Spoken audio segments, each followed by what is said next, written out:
Kung may utos ka para lang sa bayan, gagawin po namin, Tatay Digong. Hello everyone! Kung bago ka dito sa aking channel, please don't forget to like and subscribe! Alright, dito naman tayo sa ating political reaction! Anyway guys, pinanood ko na halos lahat ng video ni Tatay Digong.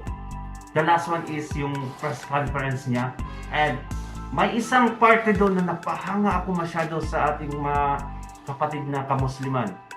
Towards the last part na sa post-conference ng Senate hearing. Ito yung papanoodin natin at grabe. Makikita mo yung suporta nila na kahit ano ang iutos ng presidente. I mean, for me, he's still my president. Kahit ano ang iutos kapatiran nating Muslim, gawin nila. And ito yung video. Hindi. Sige, nag-i-enjoy kasi sila. Yeah, we are enjoying. Waalaikumsalam. Assalamualaikum warahmatullahi ta'ala, Tatay. Magandang gabi. Tatay, ang tanong ko po, bakit nung presidente ka, hanggang ngayon, ikaw pa rin ang hanap-hanap na mamayang Pilipino? Lalo po sa mga kamag-anak mo sa Bangsamoro. Kahit ngayon, naghihintay sila kung ano yung iutos mo, gagawin po namin na taga-Bangsamoro. Wow! Tingnan nyo yun? Kahit anong iutos mo, gagawin namin taga-Bansang Moro. It means the whole Islam. Kaya napakahirap para sa mga anti-Duterte na gawan siya ng issue, na ipin down siya kasi alam din ng mga Islam na they will back him up. Kasi nasa likod lang ni Tatay Digong palagi yung mga kapatiran nating Islam sa Mindanao. Kaya I tell you, magkagulo pagkasuhan nila si Tatay Digong, pagpapasok nila yung ICC dito. Trust me, magkagulo yung Pilipinas. Ang kinakatakutan ko dyan is yung mag-civil war between this government and our Muslim brothers. Ito yung ayaw kong mangyari. I hope na-realize to ng mga kontrabida. Kasi pag hindi, tingnan nyo yung statement niya. Kahit anong sabihin mo, gagawin namin. That's a strong statement from our Muslim brothers. Isa siyang representative doon. Kaya, we don't take that lightly. Taga Mindanao Madjug ko. Zamboanga City, we were daming takusog. And we love Tatay Digong. Kaya nakapag-Muslim ako ng konti. Nakaka-understand ako. Don't dare. Mga kritiko, kayo mga traitor sa bansa, don't dare. Kasi isang sabi niya lang yan ni Tatay Digong, siguradong may mangyari. Let's go. Kung may utos ka para lang sa bayan, gagawin po namin, Tatay Digong. Mahal ka namin, Tatay Digong. Mabuhay ka. Alam mo bakit? Kasi ang lula ko Maranao.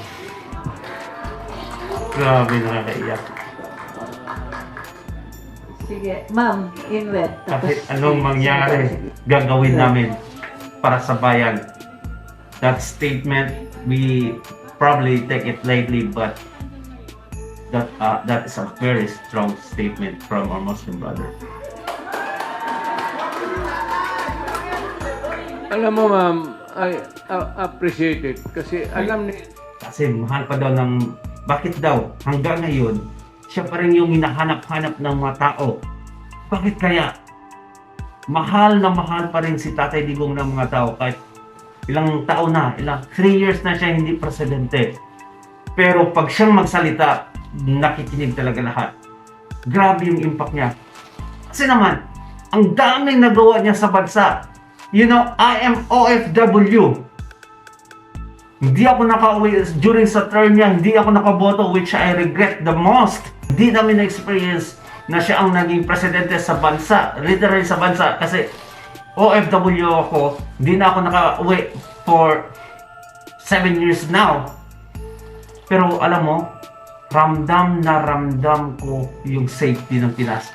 Ramdam na ramdam ko yung ginawa niya sa Pinas. Grabe. Kaya ipagtatanggol namin si Tatay Digong kahit anong mangyari. We will back him up. Woo. Let's go. Alam nila na mahal ko rin ang taong bayan.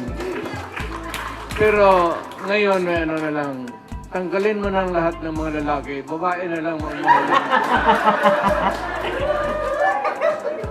Ayaw niya magmahal ng lalaki.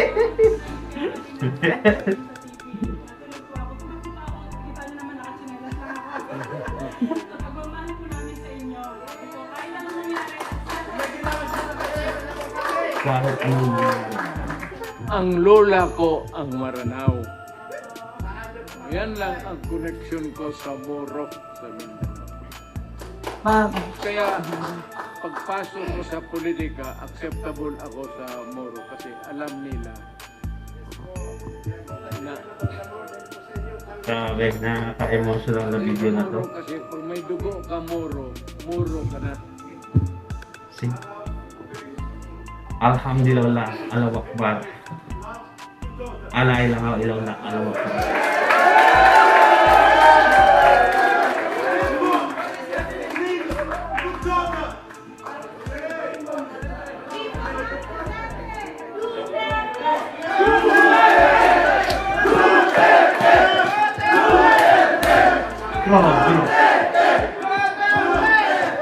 Gusto ko siya. Gusto ko siya tigukin. okay. Okay. Okay. Oh. Oh, okay, that's good. The Chinese. Welcome to the Philippines. I appreciate it. I appreciate it that you love the Philippines.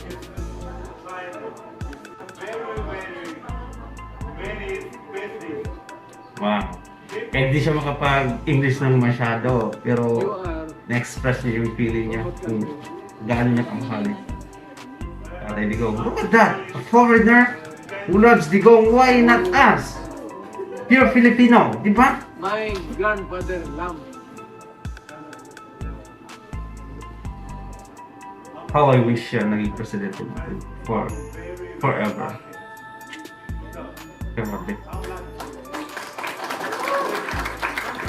Thank you, sir. So, para sa first group picture. Yes, sir.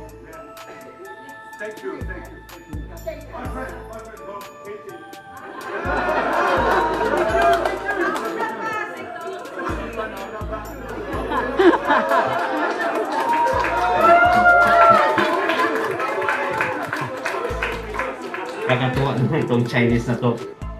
Alam nyo ba, mas gustuhin ko pang maging friend yung Chinese kaysa sa ibang lahi. I experienced that a lot.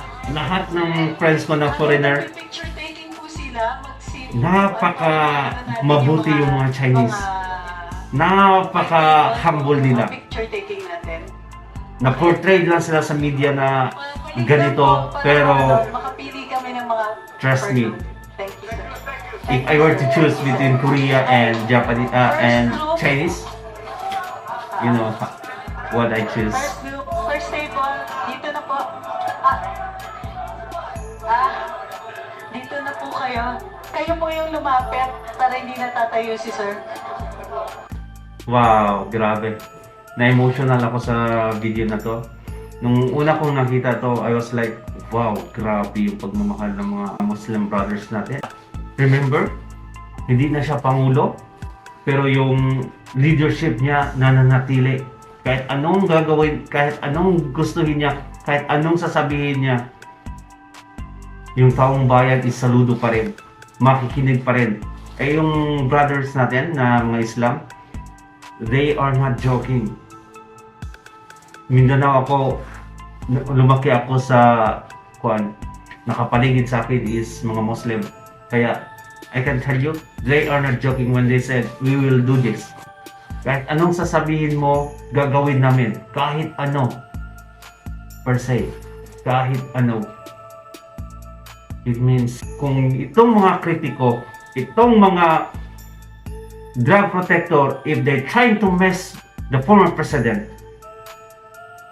you know what will happen to them. Remember Nur Miswari, nagiging friend ng presidente.